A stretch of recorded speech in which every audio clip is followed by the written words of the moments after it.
time and space to make new and powerful work. Let's give them another round of applause.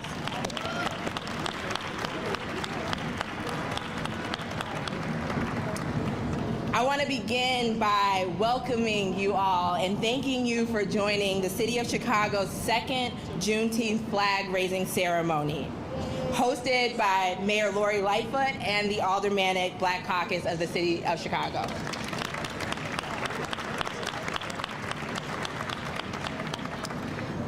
My name is Candace Moore, and I have the honor of serving as the city's first Chief Equity Officer.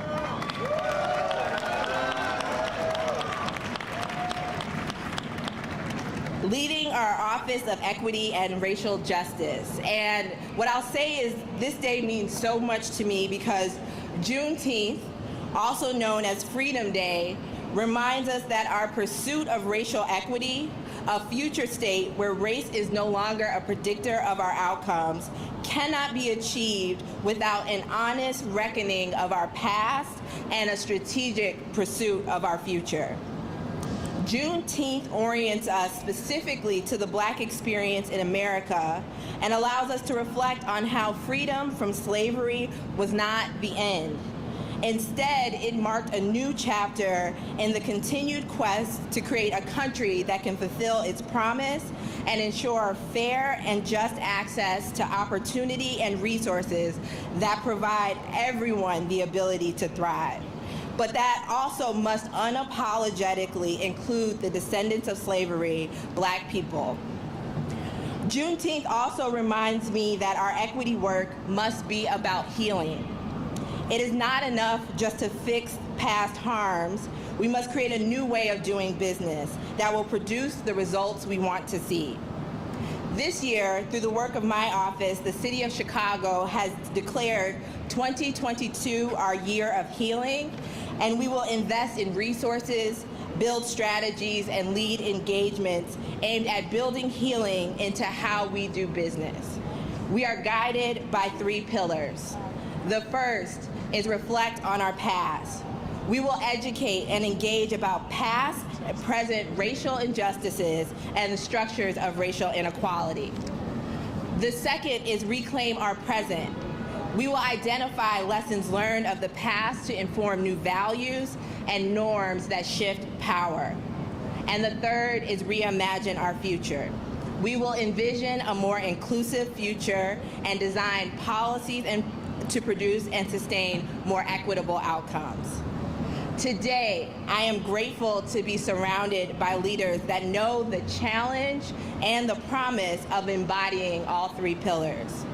Whether it's at the federal level, the state level, the county, the city, or community levels, our collective work toward freedom and justice continues the legacy of our ancestors. I want to take a second to do a few shout outs. And so I'm going to ask for either folks to wave or stand so that we know you're here. But members of the Black Caucus, would you let us know you're here?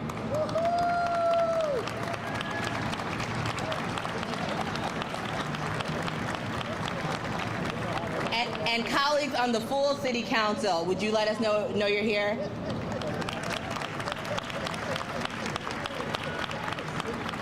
And all our city leaders, our commissioners, our deputies, can you let us know you're here?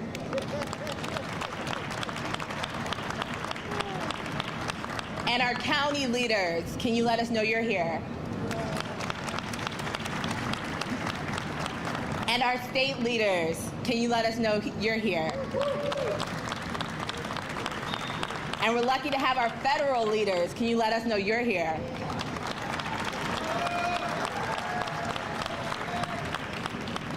And last but certainly not least, our community leaders. Can you let us know you're here? Thank you.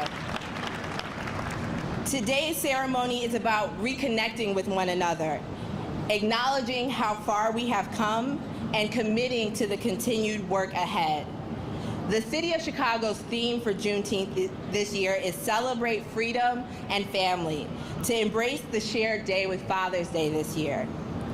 Today's flag-raising ceremony will kick off a series of events and dialogues that we invite you to learn more about at shy.gov/Juneteenth. We are also proud to be in partnership with Black Culture Week, where the concept of Black culture wellness it undergirds the work and facilitates healing through culture. So without further ado, I have the honor of introducing our first speaker, whose dedication to building equity in our city is unwavering. A woman who needs no introduction, our own Mayor Lori Lightfoot.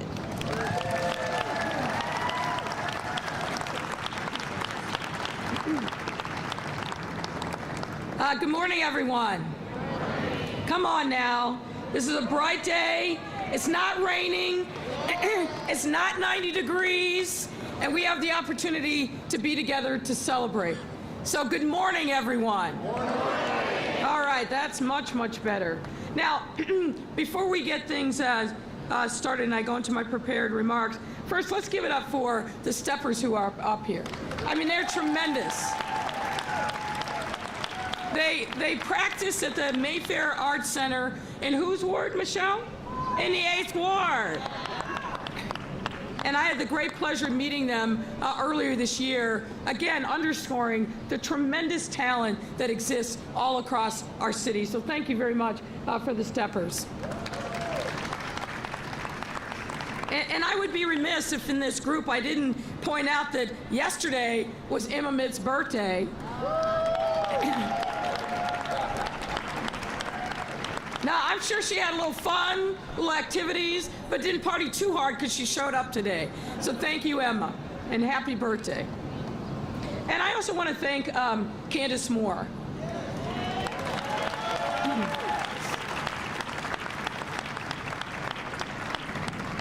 Candace is a fearless leader on equity. Many of you know that she spent most of her career as a civil rights lawyer. Taking on a lot of tough challenges, but doing the right thing because that's what the right thing was. I was so pleased when she agreed to join my administration as the first ever Chief Equity Officer so we could make real the notion of equity and inclusion. Words are just words if you don't translate them into concrete action. And Candace, I just want to thank you not only for the work that you've done to make sure that we are living true the history of Juneteenth, but the work that you've done behind the scenes every single day by really identifying and uplift the challenges but also the opportunities in city government to make sure that we live our values through everything that we do and that the ideas of equity and inclusion are a part of the work. So thank you very much, Candace. Now, I also want to highlight and lift up some of the folks that are here on the stage. We've got people from our federal delegation, Representative Rush, Representative Davis. So thank you, gentlemen, for being here with us and the work that you do. We have the Speaker of the House, Chris Welch, joining us. Thank you, Mr. Speaker. We've got Illinois State Senator and Leader Kimberly Lightford is in the House. Cook County Commissioner Stanley Moore is in the House. And we've got a number of other people. We're so grateful for all of you. We're grateful for the rest of the representation at the state and the county. This is really an opportunity for us to celebrate the history together, and I'm so grateful for all of you being here as well. We have Torrance Gardner, Chief of Staff to State Representative Kelly Cassidy, and a member of both the Chicago Juneteenth Planning Coalition and the Illinois Juneteenth Planning Commission. So thank you so much. And of course, we got Rep. Cassidy here, who's undercover with sunglasses and in a hat, but we see you. We see you. Now, let's get to the issue at hand. Juneteenth, which is short for June 19th, holds great historical significance for so many African Americans, but also people who understand the importance and impact on slavery and segregation on our city, in our state, in our country. It marks the day when federal troops arrived in Galveston, Texas in 1865 to take control of the state and free the black people who were still enslaved nearly 3 years after Emancipation Proclamation in 1862. And a year later, in 1866, formerly enslaved people in Texas organized the first Juneteenth celebration. And since then, it has become a way to honor the end of slavery and beginning of a new era of independence for black people in the United States. This new era of independence is defined by the values of freedom and achievement despite all odds, and encourages each of us to continue to develop ourselves and our communities as we celebrate Juneteenth this year and continue to move through this era of independence. It's vital that we also continue to tell the honest history of this country, sparing not one detail about the good, but also the original sins and the sins that emanated from bringing enslaved people to this country from Africa. And though slavery might have officially ended in 1865, as we all know, its effects are still very much present, as we are dealing with the ripple effect and the vestiges of the underlying problem, which is not seeing Africans and blacks as real people deserving of the full rights of citizenship in this country. This continues to be a sin that we must eradicate if we're going to ever be able to move forward.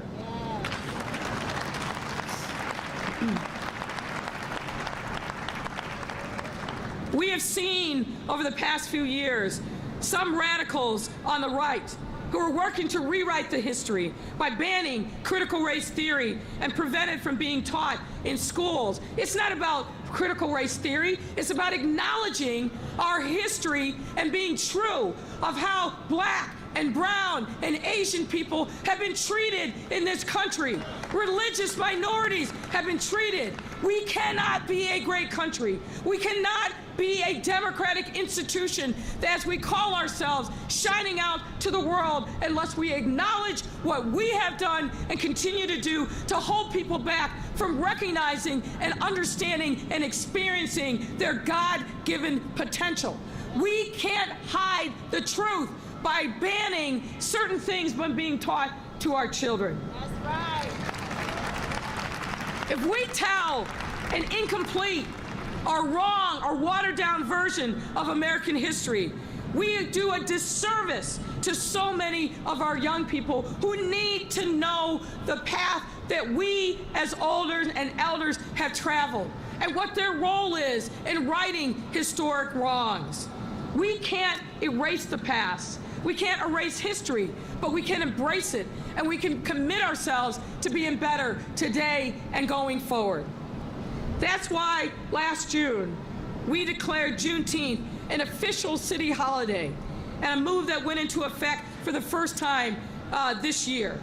It's why back in January, I declared 2022 to be the year of healing, and I made a commitment to accomplishing 3 important goals: reflect on our past, reclaim our past, and reimagine our present and our future. This upcoming Juneteenth holiday gives us an important opportunity to use this framework to reflect by educating each other on the history of slavery in this country, by reclaim by identifying what new values we want to uplift in the present based upon lessons of the past, and reimagine by envisioning a more inclusive future where policies produce and sustain equitable outcomes. And I want to say this to non-people of color. By this fight that we all are fighting, whether we're black, whether we're brown, whether we're Asian, we're not calling you racist. But what we are saying is that we have lived in a racist country that has systematically discriminated against people of color, and that you have been the beneficiaries of that, and we can't move forward without you recognizing that as well.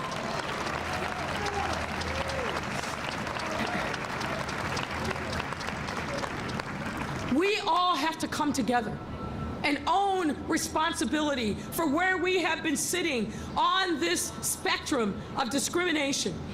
because all of us have been affected by it. Some to the benefit, some to the detriment.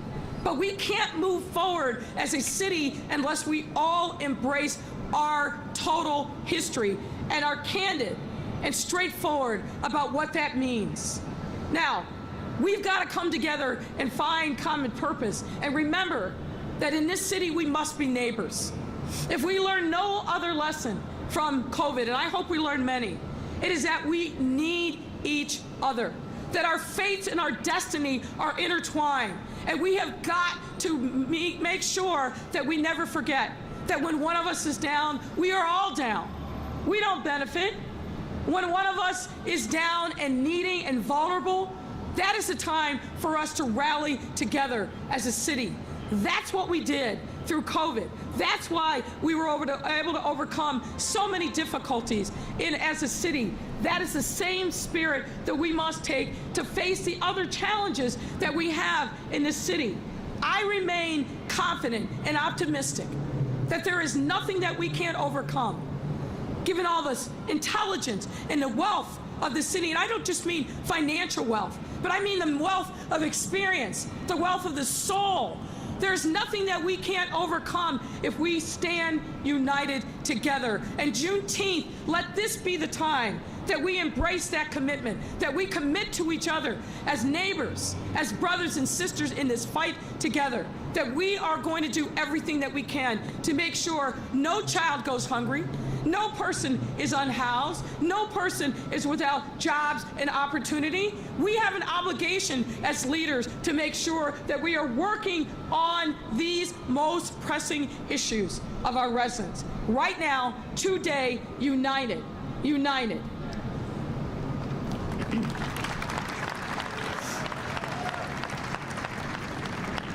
I want to take a moment and uplift some folks who are here and that you'll hear from. And let me start with Congressman Bobby Rush, who fought tirelessly to codify a federal anti-lynching legislation and got it done this year. He sponsored the Emmett Till Anti-Lynching Act, which is signed into law in March of this year and designates lynching, finally, as a federal hate crime for the first time in U.S. history.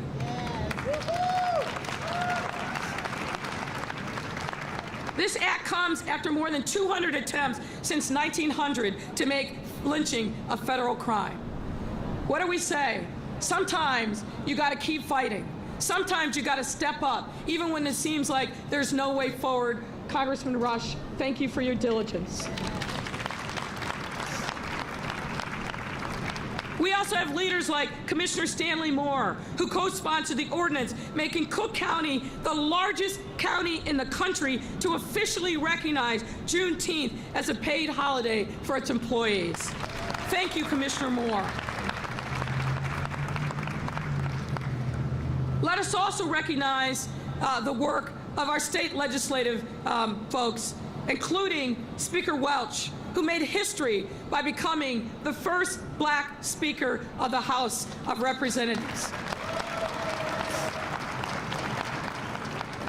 He's the first, and we need to rally behind and support him, but let's make sure he's not the last.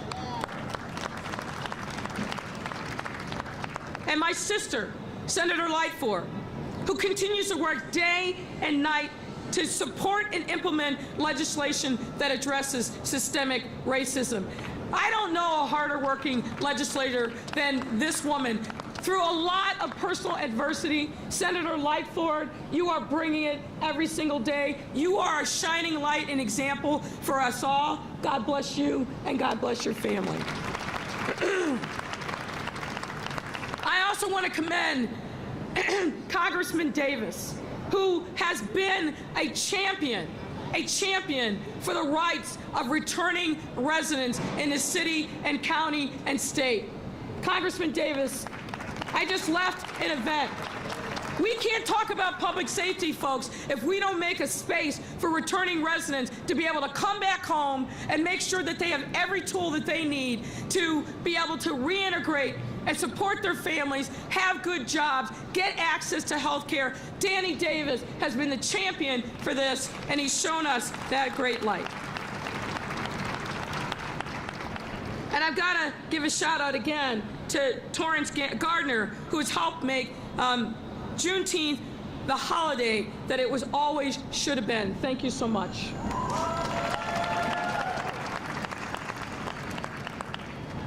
These efforts are complemented by the incredible work of community leaders like those from Village Leadership Academy.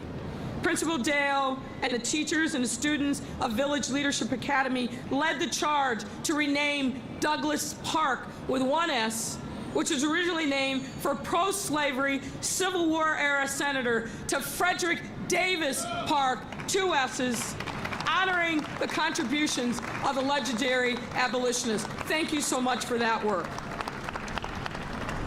I want to thank everybody who is gathered here today.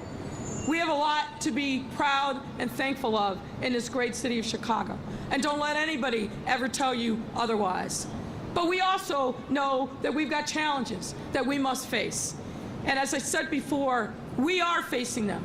We are facing them with your leadership, with your commitment and your dedication, and people like you all over this city who love their neighborhood, love their block, and love their city, and are ready and willing to roll up their sleeves and get to work every single day in making our community a better place to live, a fairer place to live, a more equitable place to live.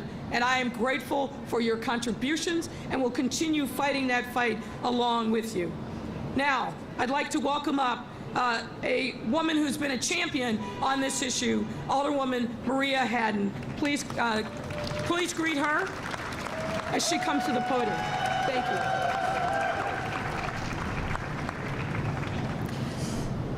Good morning. Good morning.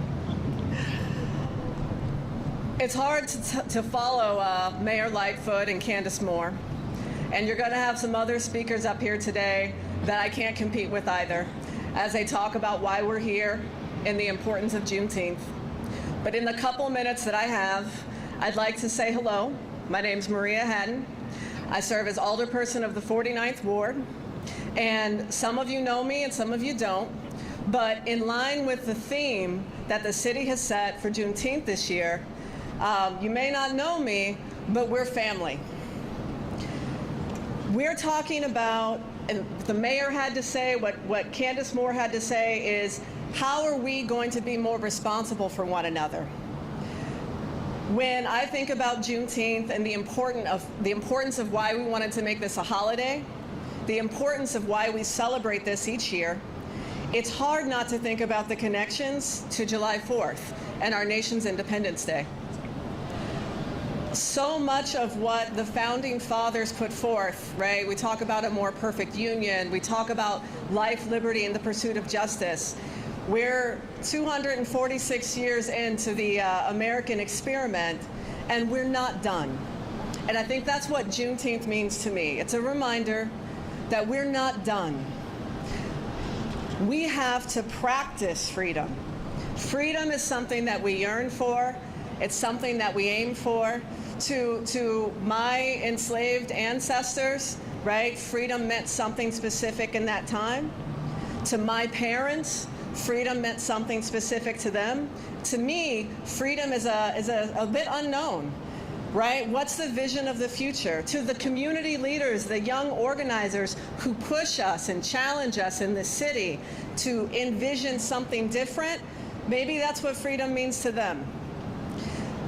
So this year and every year, Juneteenth in the city of Chicago, and hopefully eventually as a holiday for our nation, it needs to be the day that we celebrate, that we come together, that we enlarge our vision of what family is, right?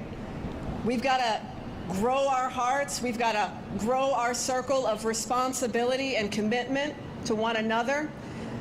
I don't know how you guys have been feeling over the last couple of years, but I know it's increasingly difficult sometimes to have a relationship as an American citizen, as a resident of the United States, to feel such divisiveness, maybe disagreement with those in our own families around political lines.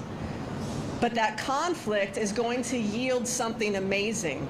And the only way to freedom is going to be through it. So don't give up.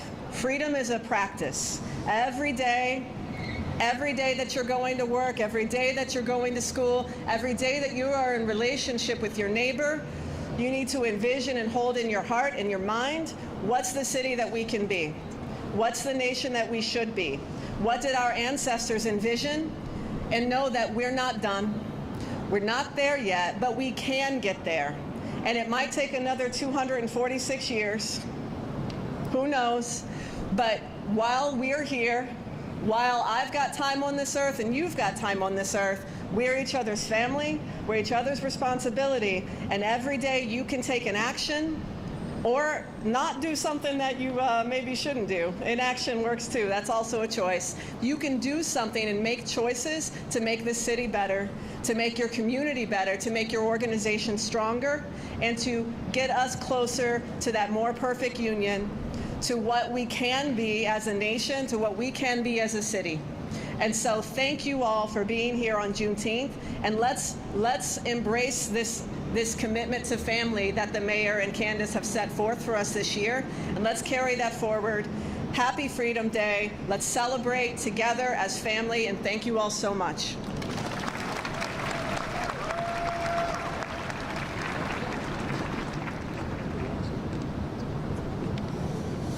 Good morning.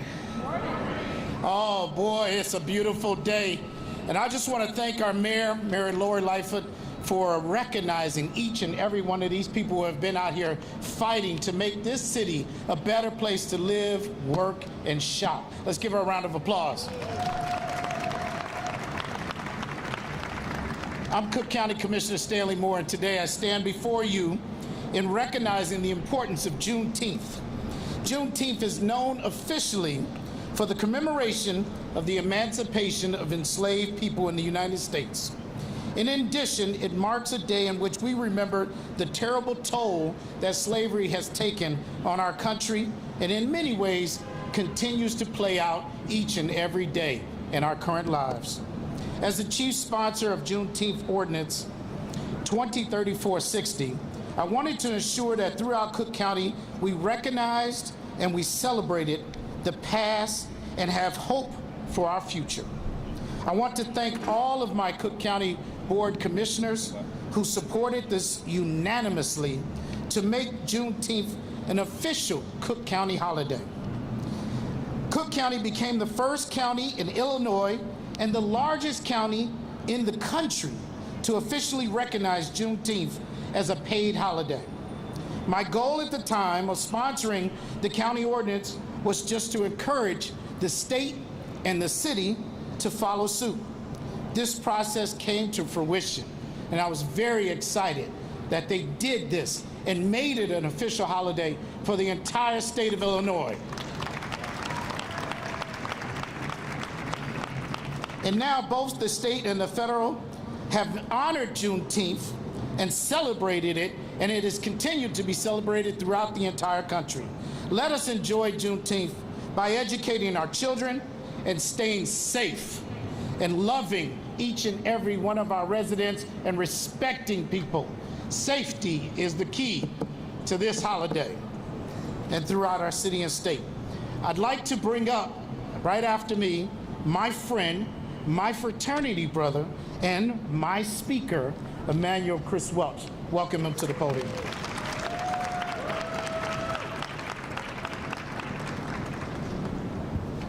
Thank you, Commissioner. Good morning, Chicago. Good morning. It truly is an honor and a privilege to be here with all of you today. On behalf of the Illinois House of Representatives, one of our strongest champions in the legislature, Representative Kelly Cassidy, who is here with us today. I want to thank your dynamic leader, Mayor Lightfoot, for inviting me to be here today with the Aldermanic Black Caucus for this monumental event. Celebrating Juneteenth is a big deal. And we shouldn't have just started celebrating it. We should have been celebrating it a long time ago. And yes, it wasn't until last year that Illinois and the federal government recognized Juneteenth as an official holiday. And let's understand why that happened. That happened because of all of you. That happened because people were engaged. That happened because people voted. That happened because people said, we demand that this day be recognized. And your elected officials responded to you. So give yourselves a round of applause because you're the reason that we celebrate this day. Since 1866, this has been a very important day for black people across this nation. But I want to point out, though, this isn't a black or African American holiday. This is a holiday that should be celebrated and commemorated by our entire country. And this is a holiday that represents the exceptional nation that we live in. Though founded by imperfect people, yes, imperfect people, our country was built on perfect principles. And a man from Illinois recognized that. He became one of the greatest presidents we ever had. And it was because of Abraham Lincoln, our 16th president, who recognized that this country was founded on perfect principles, that he declared Emancipation Day through the Emancipation Proclamation. Emancipation Day moved us closer to our treasured founding creed. We hold these truths to be self-evident, that all men are created equal, that they are endowed by their Creator with certain unalienable rights, that among these are life, liberty, and the pursuit of happiness. We celebrate Juneteenth because we celebrate this nation and our creed. Our enslaved brothers and sisters suffered unspeakable evil, young people, and we cannot ever shy away from that. This holiday serves as a reminder and a necessary teaching moment, especially for our young people here today. But we also celebrate Juneteenth as a reminder that this country actually got it right. We got it right. We fought a war. We amended a Constitution. And we changed the systems that kept us in bondage and chains.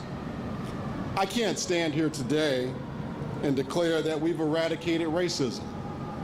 Every black person in America can tell you we haven't eradicated racism. We have a long way to go. And what we saw in Buffalo, New York, just a couple of weeks ago, clearly shows that there is still a lot of hate and evil paralyzing this nation. What we saw in the January 6th hearings on the insurrection at the Capitol, we have a long way to go, but I know that we can get there. We have work to do, but we have changed minds and hearts. We've done that because we're intentional about taking a moment every year to recognize days like Juneteenth. Juneteenth is a time to recognize our struggles, celebrate all that we have achieved, and keep progressing toward that more perfect union that we create together. I think that today it's important to recognize that this is the start of early voting in many places. I can't tell you how to vote, but if you want to keep that progress going, stay engaged, vote. Vote like our lives depend on it. Let's continue to move progress forward. And the only way we do that is by exercising our right to vote. Thank you, Madam Mayor. Thank you for the honor and privilege to join you on this stage.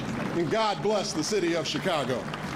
Next speaker is my senator, my mentor, the great majority leader in the Illinois Senate, Senator Kimberly Lightford.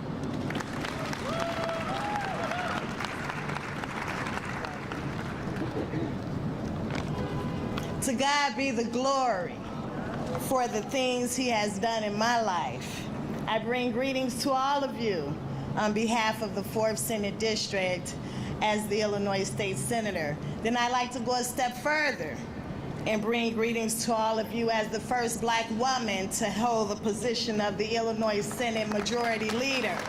So I bring greetings to you on the shoulders of my ancestors. I bring greetings to you. Thank you, Mayor Lightfoot, for raising the flag on today, and God blessed us with this warm sun, brought me out of my jacket, praise the Lord. Thank you very much. And thank you to all of my colleagues and friends that I share this day with who's been in the struggle for equality and justice. And as we celebrate Juneteenth as a state-recognized holiday, I like to build on the notion that more work must be done. More work must be done to address the economic inequalities facing Black Illinoisans, such as food deserts, gun violence, and lack of classroom excellence. Juneteenth should be a day we never forget.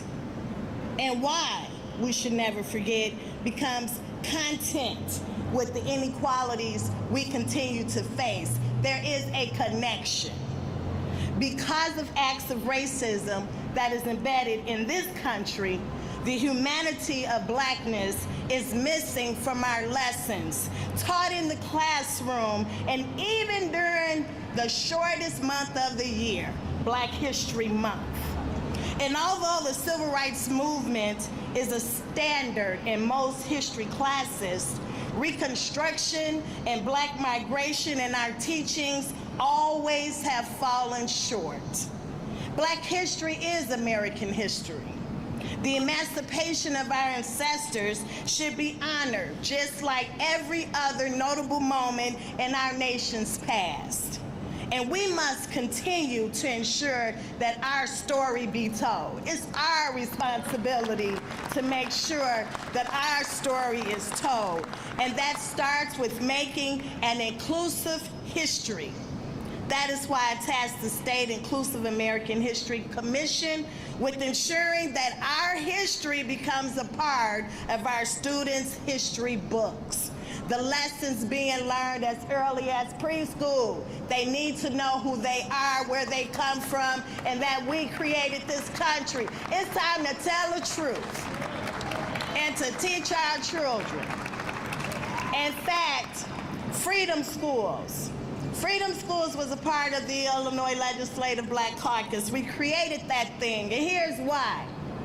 During the Civil Rights Movement, Freedom Schools were created to allow marginalized communities to get them some of the same opportunities as their white counterparts. Sadly enough, 60 years later from the Civil Rights Movement, we had to create the same system, Freedom Schools, to make sure that our children will be educated on who they are, where they come from, the richness. I feel that our kids should see Congressman Bobby Rush in the history books. They should see Congressman Danny Davis in the history books. They should see Carol Mosley Braun in the history books. They should see Eugene Moore in the history books. There's more to us.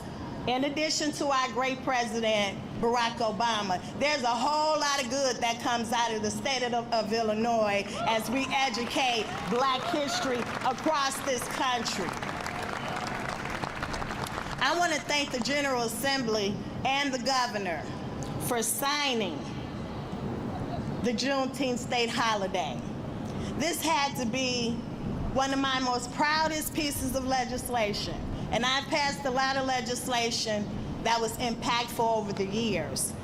But when I'm able to honor the very people who shed blood, tears, raped, robbed, abused, and I'm a generation of that, or I became a product of that, I should say, and a generation of it. Praise God for that. It became my proudest moment to make sure that moving forward, this is a state holiday. When the governor raised that Pan-African flag over the state building, the state capitol, I cried. I shed tears. And they may not have been the same tears as my ancestors did. but I want them to know I understand, and I'm fighting like hell for them today in 2022.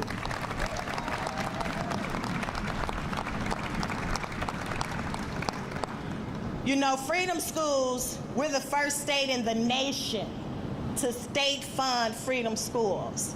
There was over 60 applications across the state wanting to implement a Freedom School, a Philip Jackson Freedom School.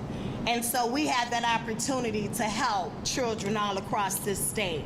This clearly demonstrates how easy it has been for our history to be kept from us.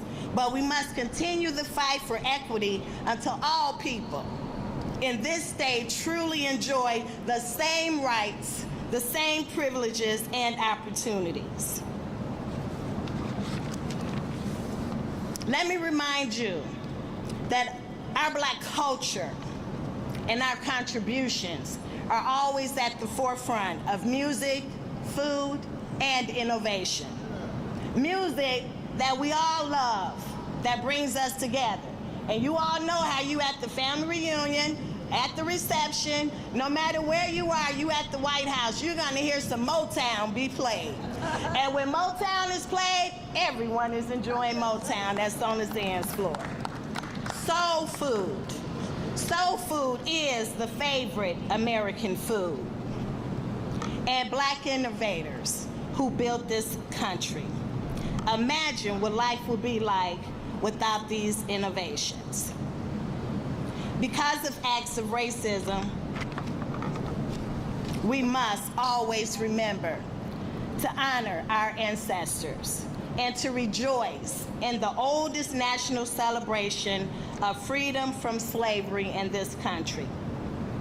Please, I want to appeal as I leave you to all the young men and women who feel that there's no hope, who feel that they don't have the skill sets, who feel that workforce development has not favored them, who feel that government has failed them.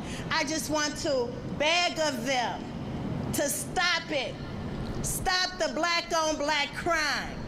Your support is in the making, it's coming to you, but you need to reach out for it as well.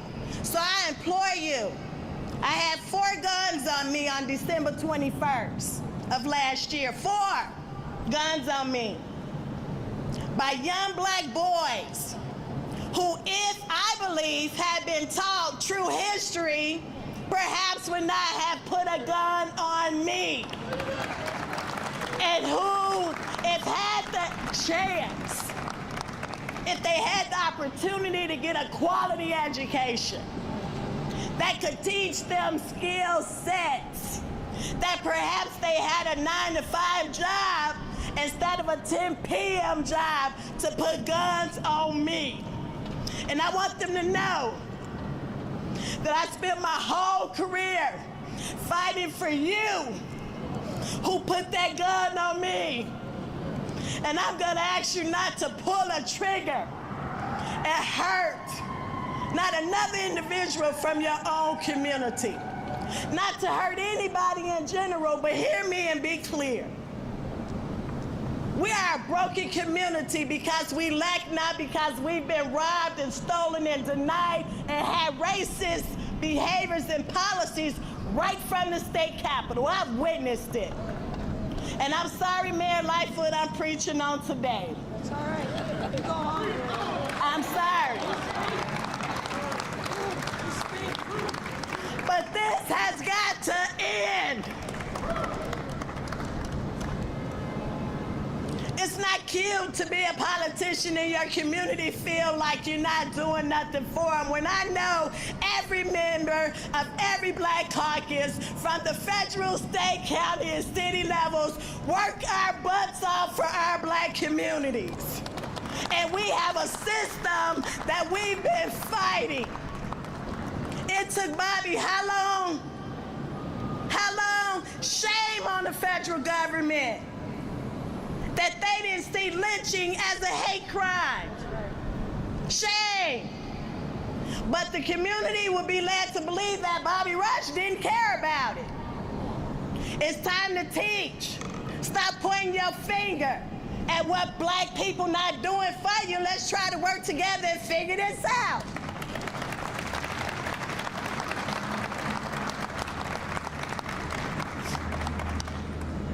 I've been called the angry black woman.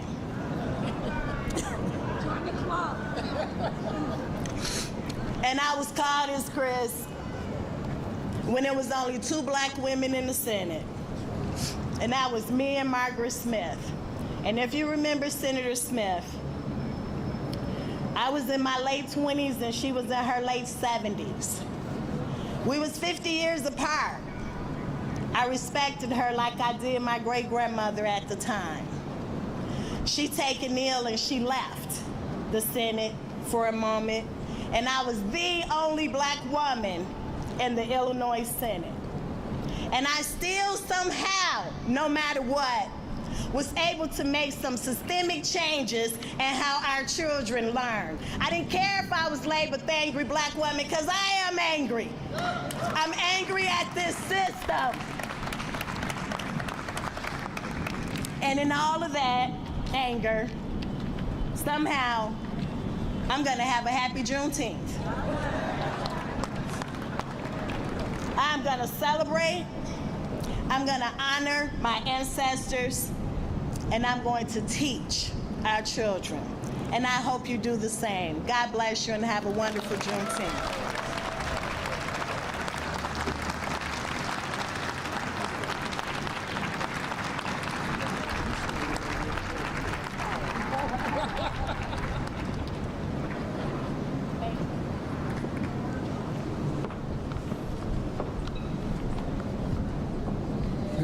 Good morning.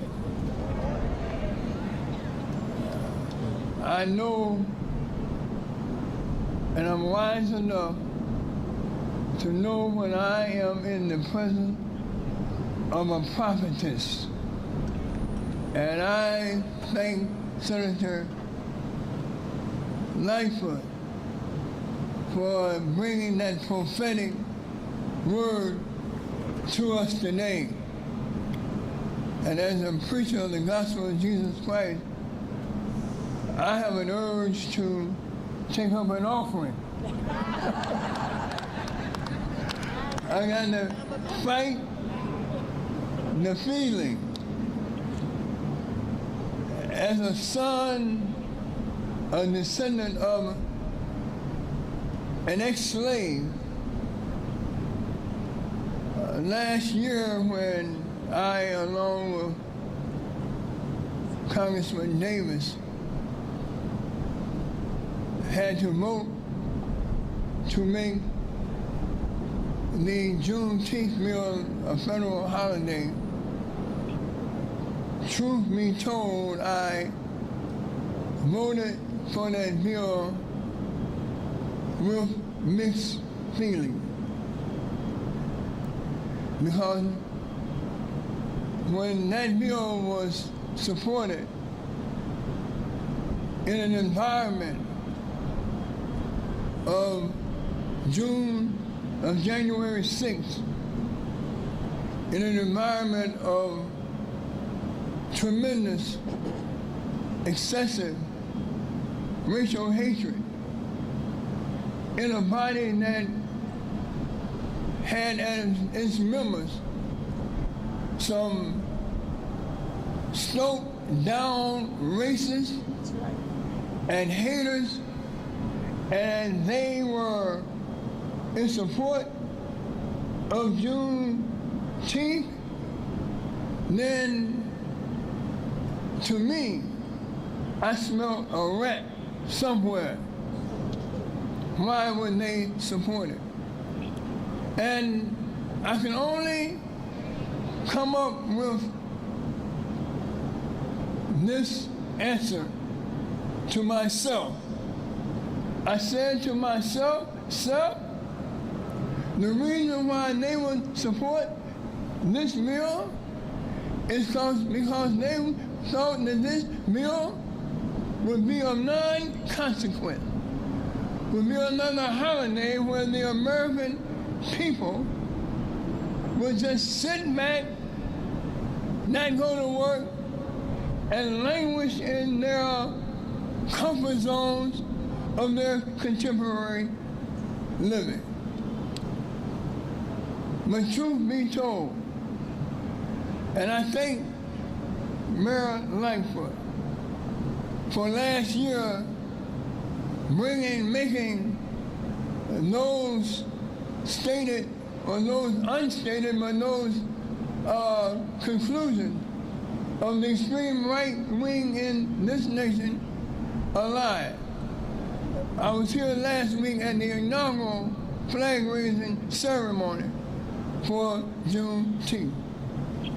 So, Mayor, I want to take my hat off to you for not only what you did last year, but what you did this year, but by reminding us all that really slavery in America, and only in America, there was no slave system that competed with the American slave system. And that slavery is, and to a certain extent, even today, slavery is the American original sin. Thank you, Mayor. I take my hat off to you.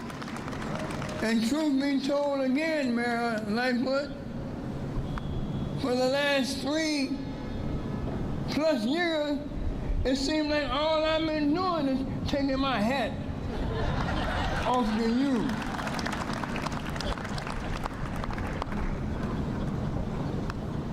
You did it again.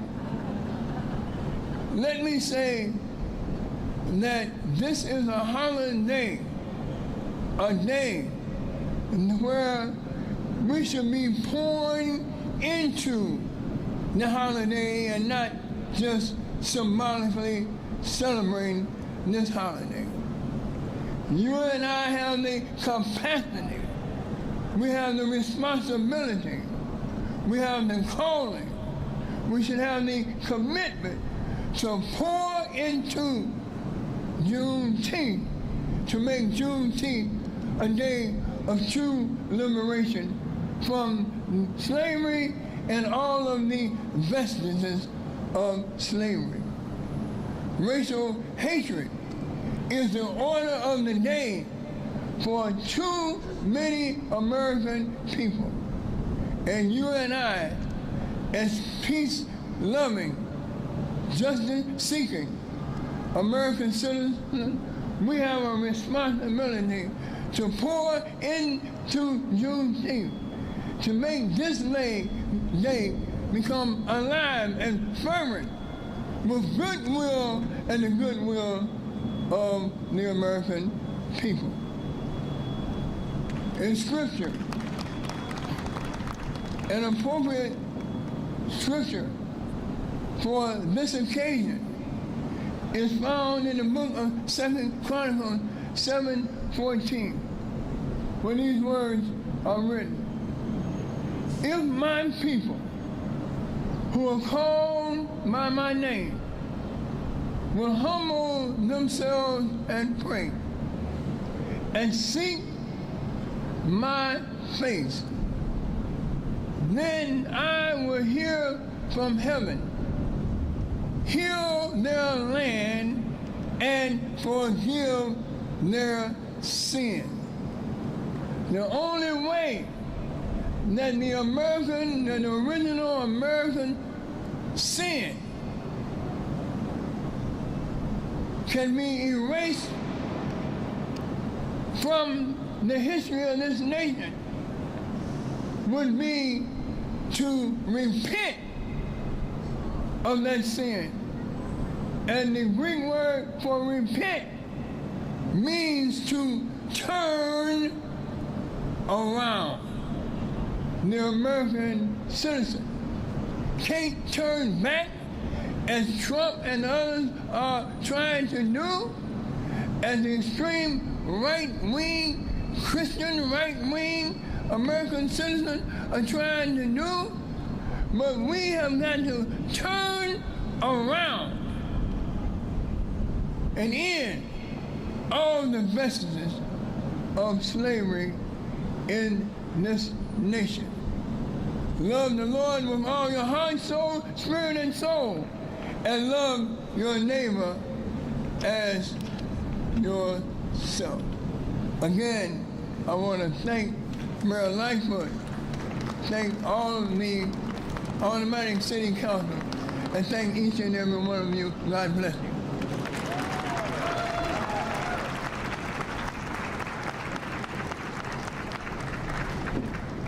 You know, I've been following Bobby Rush ever since I've been in Congress. As a matter of fact, Bobby is the only Panther that I know and was the very first one to be elected to the United States House of Representatives. Mayor Lightford, let me thank you for the invitation to be here with you and with the City Council Black Caucus, with our state legislators, and all of those who have come. This pen is a pen that was given to me by the President of the United States, Joe Biden. And he gave it to me when he signed the Juneteenth national holiday. This isn't the only pen that a president has given to me, because I've had 40 of my bills passed since I've been a member of Congress. And some of them are better known than Juneteenth, especially the Second Chance Act. But I couldn't be more delighted to be here today and to know that people all over America are primed to celebrate Juneteenth. I thank the mayor for raising this public opportunity to discuss the lack of diversity and opportunity in our society. And so, yes, we celebrate, we commemorate, but we also recognize that even though we've come a long way, we still have a long way to go. And so I thank you for that kind of intuition and intuitive thought. For many years, I led promotion of Juneteenth in the House of Representatives. I led it in the House. Barack Obama led it in the Senate. And every year we would have meetings and commemorations, and some of us would even go all across the country, working with citizen groups led by Dr. Ron Myers from Greenville, Mississippi, led by people in Texas. And actually, when Senator Cornyn ended up sponsoring the bill in the Senate, we shifted a little bit to Sheila Jackson Lee, because he was from Texas, she was from Texas, and the issue was being led by Texas legislators. It took us more than 10 hard years. I don't mean 10 years, I mean 10 hard years of serious advocacy. And that's the point that I make today. Change does not come by instant flight. It takes the continuous effort. One philosopher said that freedom is a hard-won thing. Each generation has to win it and win it again. Illinois has played a significant role, given the fact that it was President Abraham Lincoln from Illinois signed the Emancipation Proclamation. Oscar D. Priest was the very first African American elected to the House of Representatives after the period of Reconstruction. Bill Dawson was one of two African Americans in Congress, he and Adam Clayton Powell, who really put black representation of that period on the map. Then we come along and elect the first black woman to the United States Senate, Carol Moseley Braun. We come along and elect the first black mayor of Chicago, Harold Washington. We come along and we elect, for a period of time, another mayor for a minute, but then Mayor Lori Lightford. My pastor, Charlie Murray, would say, ain't she black? But we are proud of the legacy of Illinois. By no stretch of imagination are we saying that it has ended. As a matter of fact, we've only really begun. We've only begun if we heed the words of our Speaker of the House in Illinois and vote. Never get too carried away with what you've already done, because if you do, you'll never realize how much you can really do. And so it seems to me that James Weldon Johnson is standing back there at the end, and he's saying, we've come a long way, and stony has been the road we trod, bitter the chastening rod, felt in the days when hope unborn had died. But yet, with a steady beat, have not our weary feet come to the place for which our fathers sighed. And I may add, our mothers. And I might put them right there with our fathers as they sighed. Yeah, we've come over ways that with tears have been watered. We've come treading a path through the blood of the slaughtered. Out from the gloomy past, now we stand at last, where our fathers and mothers shed blood. Bobby, you remember those days. Shed blood.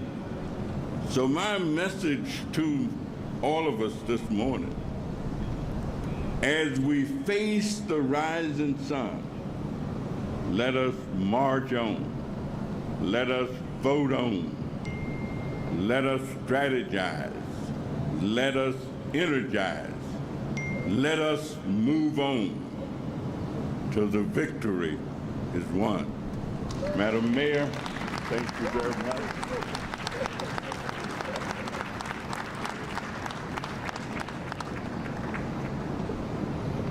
Hello, everyone.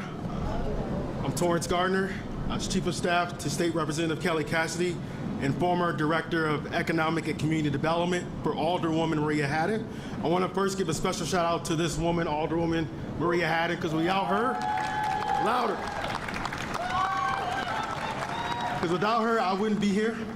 And without her, we would not have this holiday in the city. I want to first start by expressing what I put and what I helped put in the Chicago Juneteenth legislation. African Americans, through the blood, sweat, and tears, helped shape the city of Chicago. Despite the denial of our basic human rights and segregation, our folks, through the strength and heart, descendants of enslaved people, changed our politics, our entertainment, and our civic life for the better. We must never forget that. Chicago's DNA would be incomplete would be incomplete without the contributions of our African Americans, many who are sitting on the stage right now.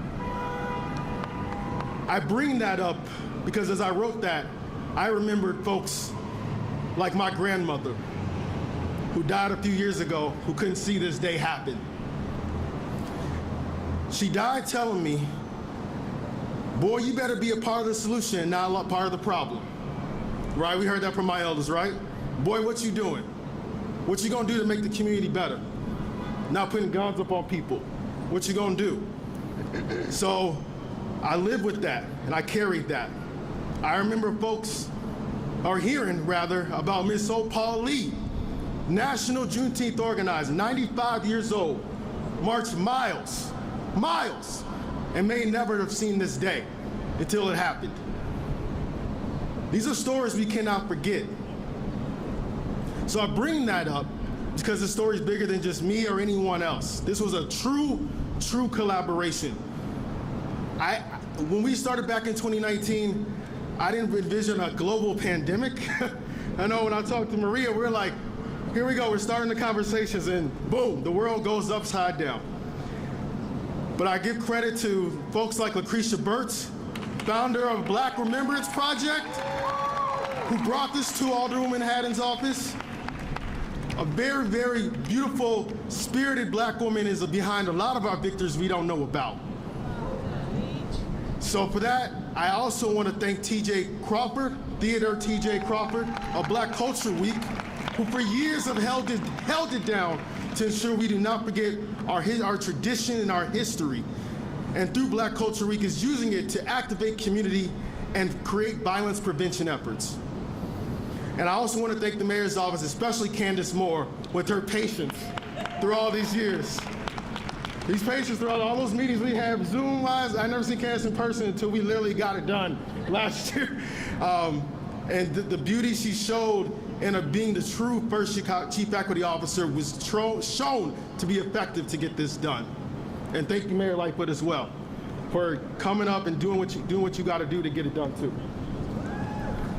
So I slid with that we should never forget our history. Juneteenth was no gimme. It wasn't just some people waking up one day and saying, let's get the Negro something. It was something that people fought for a very long time. But Juneteenth ain't the end. Juneteenth's a beginning, it's a catalyst. Let's use it as such and not think it's just the end as some folks think it is, or like, why do we have such a holiday? Juneteenth is our testament to move forward. And with that, thank you.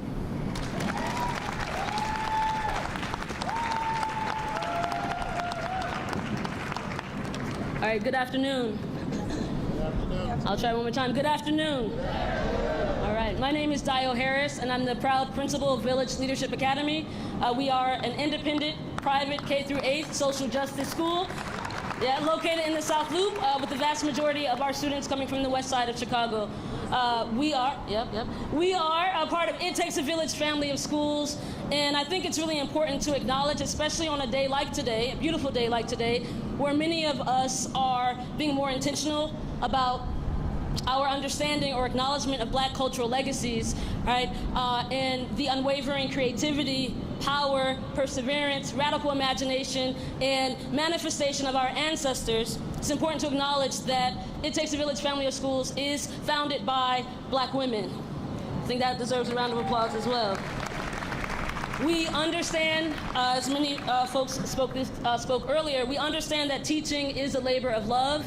And at Village Leadership Academy, we want all of our students to develop a critical intellect and an appreciation for history, the people's history, grounded in an understanding and awareness of the deep cultural roots from which they benefit and thrive. We also want our students, and all students in the city of Chicago, to understand the debt that we owe to those who came before us, and the necessary commitment that we must have to family, education, and community for those who will come after us. I am joined today by two amazing young people, Elena, who is a current student of Village Leadership Academy, and Zahir, who is an alumnus of Village Leadership Academy. He will speak to you this afternoon about the importance of cultural legacies and our students' efforts to successfully rename Douglas Park. We are appreciative of the invitation to be present with you here today as the city commemorates Juneteenth and courageously recognizes and remembers the historical plight of enslaved African peoples in this nation. Thank you so much.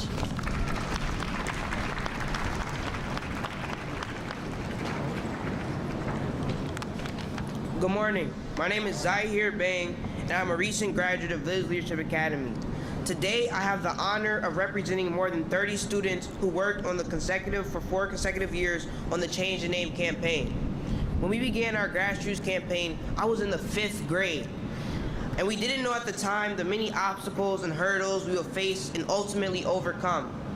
Learning that a park in a predominantly black community was named after Stephen Douglas, a slavery sympathist whose family gained wealth through the institution of slavery, felt both insulting and furious. We know we need to take action, so we began a campaign to rename Douglas Park to honor black abolitionists Anna and Frederick Douglass. Over the course of our campaign, we met with aldermen, attended various community meetings, canvassed the North Lawndale community, provided presentations at schools, conducted teach-ins, collected over 10,000 petition signatures, and presented our proposal to the Chicago Park District Board of Commissioners multiple times. We also did a ton of research and studied organizing strategies and black radical tradition. We learned some very valuable lessons along our renaming journey, and we recognized that we didn't do this work alone, as we had the support of our many community members and organizations who became allies essential to the success of our campaign. We thank the Chicago Park District Board of Commissioners for eventually standing on the right side of history and their unprecedented vote to rename Douglas Park, which continues to be a win for the entire city of Chicago.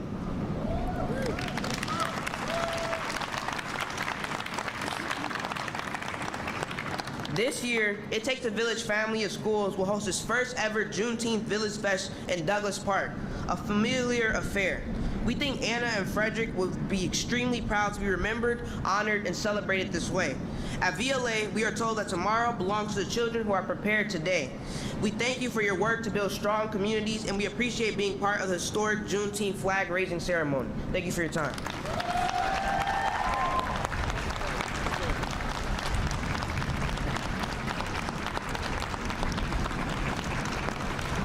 Let's give all of our speakers another round of applause.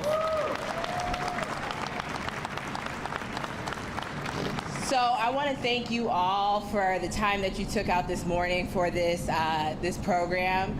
I'm so grateful for every single speaker. I think collectively they tell a very important story about the work that has been done and the work that must continue. So now we're going to turn to the final piece of our program where we raise the flag. We have a few young people who are going to help us and assist us carrying the flags over to the pole.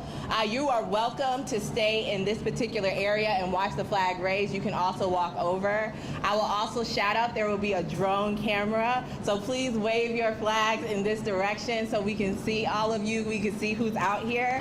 But as we lift and raise the flag, I am so pleased that we will be joined by Sam Thousand. Sam Thousand, formerly known as Sam Trump, is a multi-instrumentalist, singer, writer, producer, composer, and 3 arts recipient with over 15 years of experience in live performance art. He is a co-founder of multiple Chicago-based organizations, a business owner and entrepreneur. Sam Thousand is a fixture in Chicago's performing arts scene. Everywhere he goes, he brings an energy that engages and uplifts. As a personal fangirl of his music, I am so grateful he could be with us here today and lead us in his art as we raise the Juneteenth flag and close out today's amazing program. Thank you all, and please join us as we raise the Juneteenth flag.